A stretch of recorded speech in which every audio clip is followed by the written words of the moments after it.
Autoscooter from Günter Cornett from 2 to 8 players. Don't play that with 2 players. Play closer to 8. Hey, my copy's signed. What's inside this pizza box?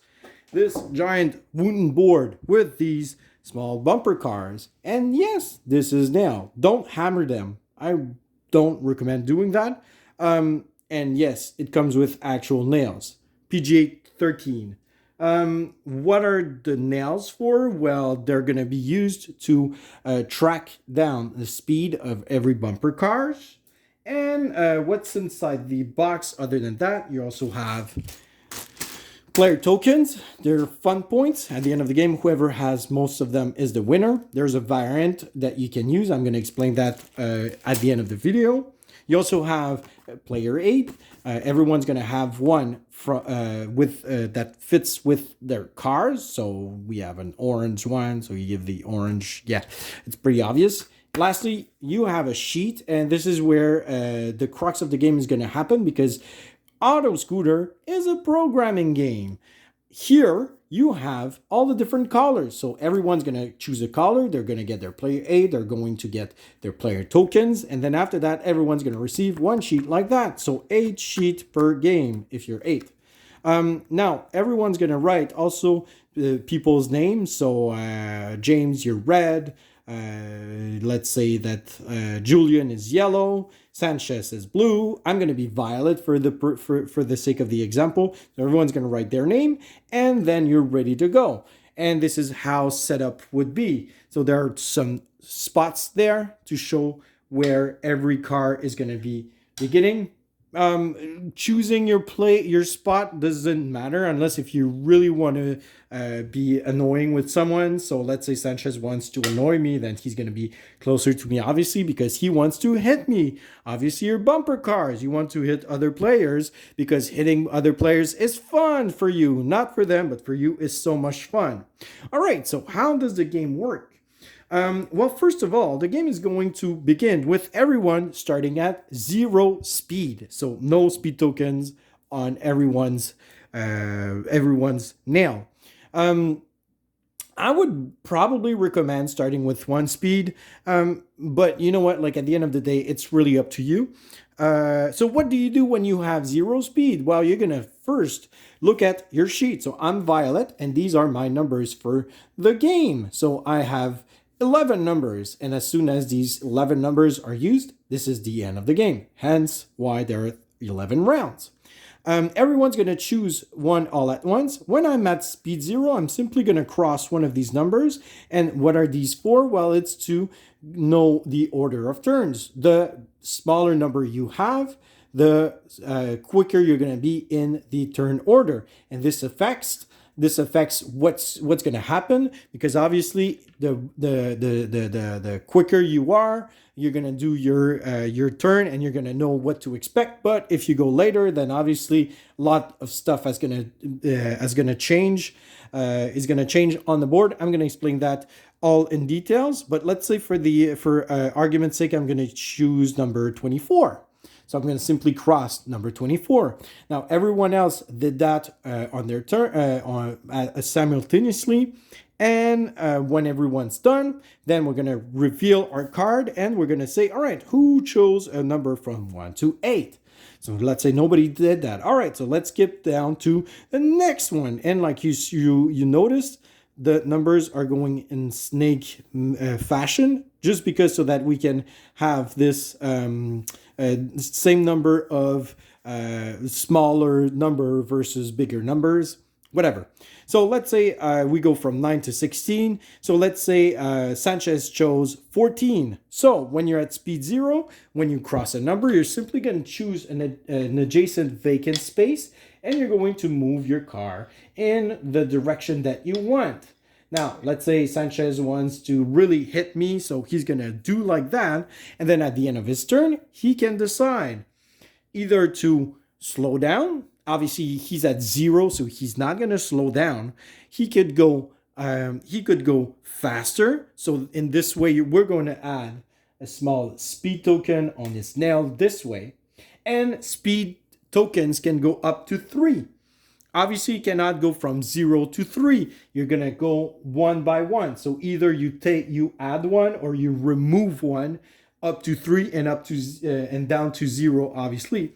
Now, let's go back to my example. So now let's say Sanchez, like we said, is going to speed up like this. So one token. Boop. Now, he chose number 14, 17 to 24. So let's say James chose 17. He's going to act. Then I chose 24. I'm going to act after all of these people that use a smaller number than me. So 24. So right now, my goal is to go elsewhere and not to be annoyed by James, but I want to be annoyed by Patrick, let's say. So I want to go forward. No, you know what? I want to hit James. So I'm gonna put a small token like that. So that's it. That would be round number 1. As soon as the players have speed, this is when it gets interesting regarding the programming. So first of all, if you have speed, then you can hit other cards and potentially get some points. But you're also going to have to choose the right direction that you want and also the right letter. So instead of crossing a number like you would do for a car that is at speed 0, now I'm at speed 1 and these are my different options. So this is the start and I'm going to go straight forward. So I'm going to end up here no matter what. And I'm going to choose a letter from A to E. So let's say I want to choose E. So I'm going to write E in a certain space. Obviously, I cannot choose 24 because I used it before. I crossed it. Now, let's say I want to use 40. So I'm going to say E. Everyone does that at the same time. 1, 2, 3. All right, everyone's done. So I'm going to move E. So what it means is I'm simply going to move one like that. Then I'm going to move it like this because E shows me that I'm going to head right next to the place I was before. So you always base yourself on this chart. Now, I decide if I want to go faster. Obviously, I want to go faster. So I'm going to put this token like that. Now, my options are going to go bigger or they're going to narrow down. I'm always going to move 2 spaces. So I can move, my first space is always going to be straight. Then I have the choice to go there, there, or there. And then I'm going to choose a direction my car is going to head. So let's say I chose O. So that means I'm going to go there and then I'm going to go there like that. Then I can choose to go faster or to slow down. Now, obviously, here's the thing. If I hit the wall, that's bad. Because first of all, if you hit a wall, then you take off all the speed tokens. And also, you're going to have not so much fun. So you're going to lose fun points and they're simply going to be discarded from the game. Now, like I said, you want to hit other cars. What happens when you hit other cars? So there are multiple situations that can happen. Number 1 is you face a car that is facing you. Now, if that happens, so let's say I have speed 2, I want to hit Sanchez. I'm gonna write probably K or I or L, whatever. I'm gonna write K just for the sake of the example. I'm gonna move 1 space and then I'm gonna bump into Sanchez. Obviously, I'm not gonna take his place. My move stops right there, and this is where you get delicious fun points. For hitting another car facing you, you're simply going to calculate the number of speed tokens minus the other player's speed. And this is going to be the number of fun points you're going to get from that player. So 2 minus 1, I get 1 from Sanchez. Thank you, Sanchez. Also, I should point out that as soon as I hit a car facing mine, then both cars are going to be set to 0 speed. So that's going to change a lot of things for Sanchez if he plays against me after me. So if he plays after me, he's simply going to ignore what he wrote down on his personal pad, and he's going to do, like I said, move 1 space adjacent to himself and choose a direction where he wants to go. Then after that, add a speed or not. However, this does not happen on every situation. I'll give you an example when, let's say, I have Sanchez, who's right there, and let's say he has one speed. So if I want to hit Sanchez, I'm gonna have to write N or O on my sheet. So here, and then I'm gonna end up here. So let's say I'm gonna bump my friend Sanchez. Now, there are two ways to bump on the side. So either you bump the three front axes, or let's say he's like that. So obviously these are the three back axes of the car. If I hit him like that, then the number of points I'm gonna get from Sanchez is the addition of both speeds. So 2 plus 1 equals 2. Am I right saying that? Yes, I'm right. So 3. Now, if I hit Sanchez this way, Sanchez is obviously going to be impacted. So he's going to move he's going to head towards the next direction based on if I hit him in front. So he's going to move like that. Or if I hit him in the back, he's going to move this way like that. Just like in real life, if I hit a car on the front, he's going to move like this. If I hit a car in the back, he's going to move like this. Yeah. I hope you like my example. Now, the last situation that can happen is that if I'm hitting Sanchez in the back. So I'm going to do 1 and 2. Sanchez is not going to move. However, here I'm going to get 2 fun points from Sanchez. So basically it's based on your personal speed limit.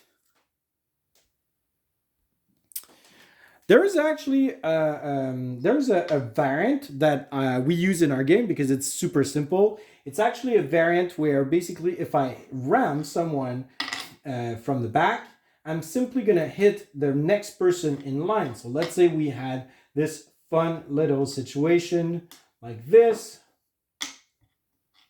right? So I'm gonna ram blue, blue's gonna ram green, and green's gonna ram white. So basically, I'm not gonna get just 2 points because I'm hitting Sanchez. I'm actually in practice hitting the white because there's this chain reaction. So I'm gonna get 4 points, in fact, from the white because I hit him on the side. So white plus purple equals 4 fun points from white. And obviously, we always do the rule of changing direction if you hit a car on its side. So green is facing one of the 3 hexes that is the back of the white car. So it's going to move like this. And last but not least, there is this situation where basically if you hit a car that is stationary, you're simply going to get fun points from that car equal to your ram speed, which is 2 speed tokens. So I would get 2 fun points from blue. And then once I hit a stationary car, my car is also going to become stationary. Last but not least, I was talking about hitting walls. So let's say, for example, my speed car is with 3. My car is at 3 speed tokens. So the only possibility that I have is P. My goal is to hit the white car very, very hard so that I can get as many points as possible. However, even though I chose 8, well, the white chose 7. So the white decided to move 2 spaces like this. Now, what's going to happen is that my car is moving right after white. So I'm going to hit the wall pretty badly. If I hit a wall, I'm going to lose fun points, as I said. And the number of fun points I'm going to lose equals to the speed I'm going. So right now I have 3 speeds. I'm going to lose 3 fun points. And I'm going to put them back in the pizza box. So I know this sounds complicated a little bit, especially with the the rule book. The rule book is not that clear. However, there is a super nice handy dandy player aid regarding hitting other cars and hitting walls. That is on BGG. I'm going to put the link in the description so that you can have access to it. And if you don't have anything to print at home, then you always have this little help that comes from the rulebook. So the crash results, the points scored, ramming scooter, rammed scooter, frontal, side, rear, etc., etc. So you can base yourself on that. But like I said, the player aid on BGG is so much more helpful because it's actually symbology. Now, a small caveat regarding speed. Like I said, if you can end your movement correctly, then you can actually decide to go faster or slow down. If you're actually hitting someone during your movement, then two situations can happen. One, I have one speed. Let's say I have two speed, right? Two speed tokens here. I actually cannot move because Sanchez is in my way. Therefore, my speed is not going to change. Now, let's say I'm like this. So as soon as I can move one X, then my speed can go up or it can actually go down. No problem. So as soon as there is one movement that can be done with your bumper cars, then you can reevaluate your speed. But if your bumper car does not move, then you cannot add or remove speed tokens. Another important detail, if let's say I hit Sanchez does not have any fun points to give me of his personal color, then I get nothing because Sanchez just doesn't have fun anymore. So I want to hit someone else who still has fun. The game is going to end after 11 rounds, and then whoever has the most points is the winner. What's the tiebreaker? I don't know. It's not written. At the end of the book, there's actually like a variant for experienced players. So basically, you're going to multiply the total number of fun points of each player with the number of different colors of fun points you hold. So I have 5 fun points. I have 5 blue fun points. Then 5 times 5, it's going to be 25. But I don't think it works that way. No, it doesn't work this way. Sorry, guys. So at game end, I'm going to calculate the number of tokens that I have, and then I'm going to multiply it based on the different colors that I have. So let's have, 25 tokens. I have 3 different colors. So that's 25 times 3. So that my final score would be 75. Based on these rules, then you can actually give fun points from other players' colors. So the way it's going to work is that I have, I'm always going to give fun points of the color that I have the least. I have, for instance, these fun points. So right now I have 3 yellow points. I have 1 orange, 2 green, 1 white, 1 purple, 1 red, and 1 orange. So I'm going to decide which one I'm going to give from these 4. That's the experienced players scoring technique. I don't know if it works or not. You know what? Like, you don't play that for points. You just play that because it's silly and it's fun, and you're just going to see all the cars bumping into each other. And try not to jam everyone in the middle. If that happens, then just slow down and just go back and just try to coordinate so that you can go hit somebody else, because the more people you hit, the more fun you have. Yay. So that gives you a general idea of the rules. Always go look back into the rules, because sometimes I make mistakes. My friends are making fun of me all the time because I always come up with weird rules. Weird rules or specific rules based on a specific situation during the middle of a game. So yeah, just that's the basic rules, and don't base yourself specifically on that video. I don't know if that's relevant. Anyway, bye.